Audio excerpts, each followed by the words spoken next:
माननीय महोदय से ये दरख्वास्त है कि ये जो बाहर से आ रहे हैं और इल्लीगली हमारे पश्चिम बंगाल में नॉर्थ ईस्ट में कब्जा कर रहे हैं, इन सबको हटाइए। कैसे ट्रैक करना है, क्या करना है, हमको पता नहीं, क्योंकि ये लोग धीरे धीरे रास्ता, ज़मीन, सभी चीज़ों पे दखल दे रहे हैं। कब्जा करके अपना घर, मस्जिद, मंदिर, जो भी हो, हिंदू मस्जिद, इनमें सिर्फ मुस्लिम लोग हैं ऐसा नहीं है, हिंदू लोग भी हैं, मगर वो सब बाहर से आए हुए लोग हैं। कहीं ऐसा ना हो कि हम पश्चिम बंगाल लोगों को भी अपने हाथ में कानून लेना पड़े, क्योंकि हम लोग भी सहते सहते बहुत टूट चुके हैं। पहले बात तो ये होता है कि कोई भी बांग्लादेशी लोग कुछ भी करता है तो उसका इफेक्ट पश्चिम बंगाल पे आता है। लोग बोलते हैं पश्चिम बंगाल के हर एक लोग बांग्लादेशी है। यही हाल ही में जादवपुर के कुछ स्टूडेंट्स को मारा गया था, नॉन बंगाली लोगों ने मारा था। तो ये सब घटना जो घट रहा है उसमें कहीं सरकार का लापरवाही की वजह से घट रहा है। तो महोदय, आप देखिए कैसे क्या किया जा सकता है और कोशिश कीजिए कि बंगाल में रोज़गार बढ़ाने की लगे तो काउंसलिंग करवाइए, नए हम युवा लोगों को काउंसलिंग करवाइए। सिर्फ नौकरी के पीछे नहीं भाग सकते हम लोग, नौकरी करके। तो हमें कैसे क्या करना है, कहाँ से क्या बिजनेस आइडिया होगा तो वो दीजिए। अगर नौकरी ही दिलवाना है तो नौकरी का बंदोबस्त करवा दीजिए। क्या है ना, अभी बंगाल में ऐसा है कि अभी बाहर के स्टेट में बेसिक सैलरी 15-16 हज़ार से स्टार्टिंग होता है, मिनिमम पकड़ रहा है। मगर हमारे बंगाल में अभी भी बेसिक सैलरी 5-6 हज़ार रुपया है। अभी 5-6 हज़ार में क्या चलता है? वो ज़माना कब का चला गया। मगर फिर भी अभी भी 5-6 हज़ार रुपया ही लोग को मिलता है। एक मैनेजर एक मैनेजर का लेवल का आदमी 15-20 हज़ार कमा रहा है। उसका नसीब अच्छा हो, अच्छा कंपनी, दमदार कंपनी मिल गया तो शायद बढ़ता है, मगर बहुत कम है।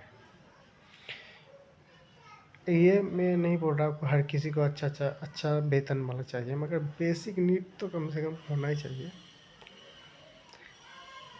ये दो मुद्दे अगर आप सॉल्व कर देंगे तो बहुत अच्छा रहेगा। और तीसरा एक इशू आया है, मैं देख रहा हूँ, ये पारिवारिक प्रॉब्लम। मैं खुद भी उसमें से जूझ रहा हूँ अभी। ये जो पारिवारिक नियम है ना, सुप्रीम कोर्ट और तक चला जा रहा है। मतलब पारिवारिक कलेश का जो रिपोर्ट का जो दिन ब दिन बढ़ता जा रहा है, ये जो पारिवारिक कलेश वो सुप्रीम कोर्ट तक पहुंच जा रहा है।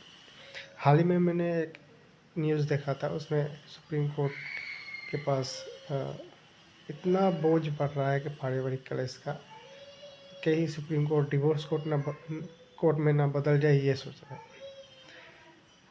तो मैं वो भी दरख्वास्त करता हूँ कि इसके बारे में थोड़ा सा देखिए। अभी देखिए बाजू का देश चाइना, पड़ोसी देश, उन्हें कितना अच्छा नियम कर दिया कि अगर कोई डिवोर्स लेना चाहता है, समझ लिए, हस्बैंड वाइफ। तो जो जिसको जो दिया, जो जिसके पास जो है वो उसके पास ही रहेगा। कोई इलेक्ट्रॉनिक चीज़ है जिससे खतरा हो सकता है, अगर किसी ने गिफ्ट किया है, किसी के नाम पे है, तो उसको वो मिल जाना चाहिए। जैसे मोबाइल हो गया, कंप्यूटर लैपटॉप हो गया, उससे कोई छेड़खानी कर देगा तो जिसके नंबर, जिस बंदे के नाम पे बिल है तो उसके माथे पे ही फटेगा, तो वो उसको वापस मिल जाना चाहिए। यह है।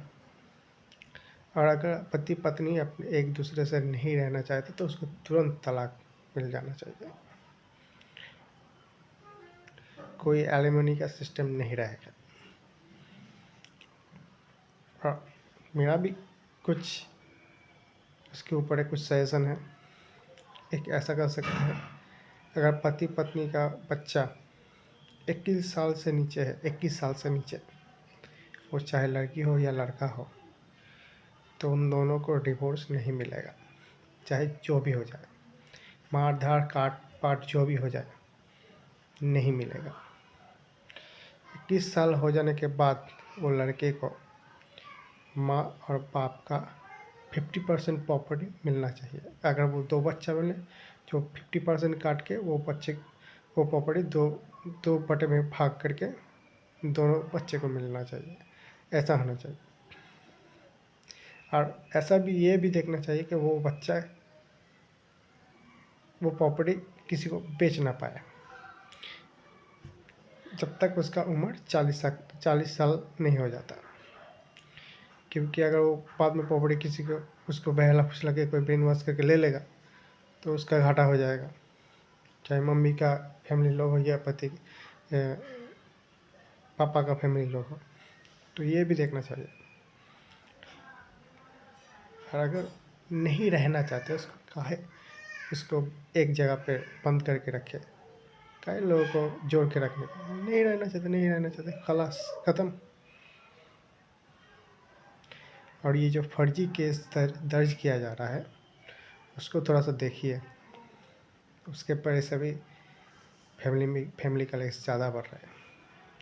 रिश्ते बन नहीं रहे, रिश्ते टूट रहे ज़्यादा। कोई इसके वजह से क्या हो रहा है, लड़की लोग जो सच में पीड़ित है उन लोगों को जस्टिस नहीं मिल रहा है। सच में जिन लोगों को पीड़ित है, जिन लोगों को शायद मेंटेनेंस 5-6 हज़ार रुपये से ही चल जाएगा, 1,000-2,000 रुपये से भी चल जाएगा, उन लोगों को नहीं मिल रहा है।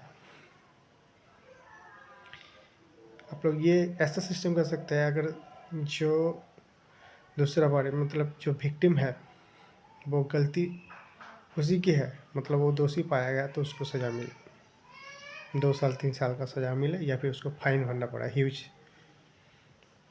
और अगर जिसके खिलाफ FIR लगाया गया है, अगर वो दोषी मिले तो उसको फाइन देना पड़े और 2-3 साल का सज़ा मिले। मतलब मैं एक सजेशन दे रहा हूँ, ऐसा होना चाहिए। और अगर दोनों पति पत्नी नहीं रहना चाहते हैं, कोर्ट के पास बहुत सारे केस आते हैं, कोर्ट खुद समझ आता है कि वो कौन विक्टिम है, कौन क्या है।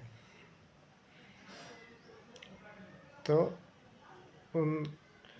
उनका केस वहीं पे क्लोज करके उन लोगों को डिवोर्स देके ख़त्म कर देना चाहिए। तो इतना टाइम कहाँ है, डेट पे डेट, क्या किसका पैसा जाता है, किसका पैसा किसके पास इतना टाइम है।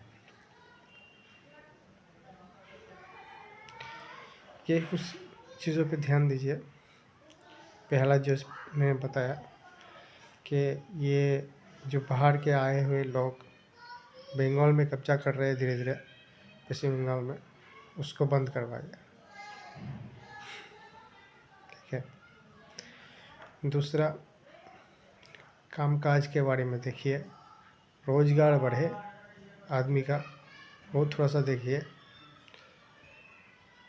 ठीक है। तो थोड़ा नहीं, वो देखिए ही देखिए कि वो नहीं रहेगा तो दिन में दिन पेट पे लात लगाएगा आदमी का, तो आदमी का माथा भी खराब होगा, सीधी बात है। और तीसरा, ये घरेलू झंझट, इसको देखिए। पति पत्नी का डिवोर्स वगैरह तो मैं एक सजेशन दे दिया। संपत्ति के बारे में कुछ रहेगा तो वो देख लीजिए। ऐसा नियम बनाए कि जो आसानी से मिट जाए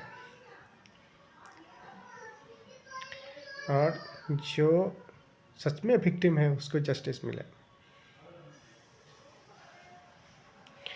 और ये जो रेसिज्म चल रहा है पूरे देश में, जैसे ये अभी एंजल का जो निधन हुआ, मार दिया गया उसको, खून कर दिया गया उसको, तो वो जो साउथ ईस्टर्न एरिया है वहाँ के लोगों को सपोर्ट कीजिए ताकि वो लोग भारत के बाकी मेनलैंड के लोगों के साथ ज़्यादा मिल सके।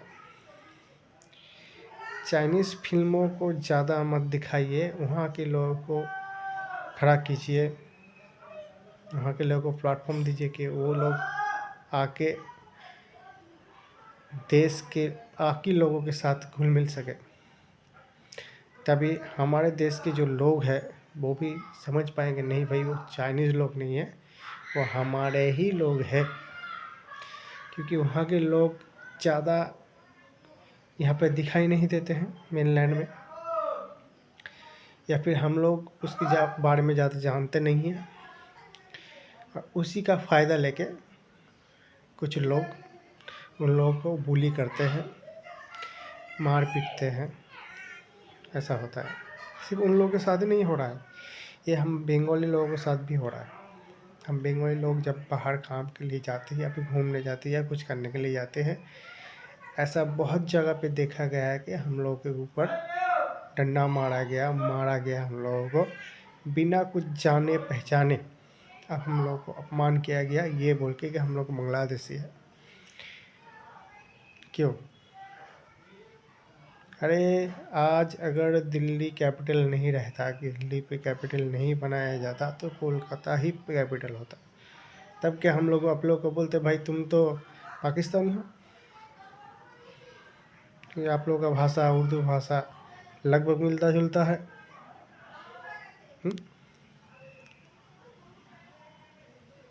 क्यों यार, क्यों महोदय? प्लीज़ ये सब चीज़ों के बारे में देखिए। भारत में क्या फैल रहा है, धीरे धीरे अराजकता फैल जा रहा है। कि ऐसा ना हो कि वो बाद में वो बांग्लादेश में और जो नेपाल वेपाल में हो रहा है, ऐसा ना हो जाए हमारे हमारे इस देश में भी ना हो जाए।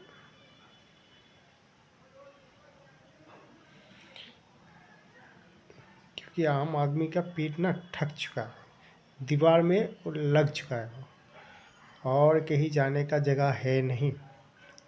इससे ज़्यादा पुश मत कीजिए। इससे ज़्यादा पुश करेंगे तो वो आप ही धीरे धीरे आगे आएगा।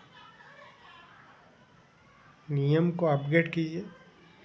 दुनिया अपग्रेड हो रहा है, उसके उसके साथ साथ नियमों को अपग्रेड कीजिए। सामाजिकता बनाए रखिए, रोजगार बढ़ाइए, डेवलपमेंट की तरफ चलिए। और एक और चीज़ अगर कर सकते हैं तो बहुत ही अच्छा होगा, ये जो रिलीजन प्रथा है ना इसको हटा दीजिए। ये पूरा कास्ट सिस्टम है इसको भी हटा दीजिए, अभी इसका कुछ ज़रूरत है नहीं।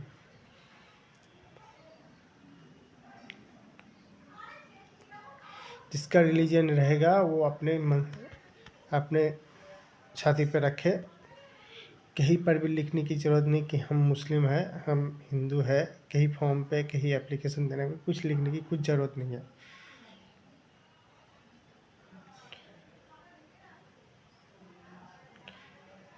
क्यों? कहाँ लिखे? कास्ट में भी कहीं पर भी कुछ लिखना नहीं है।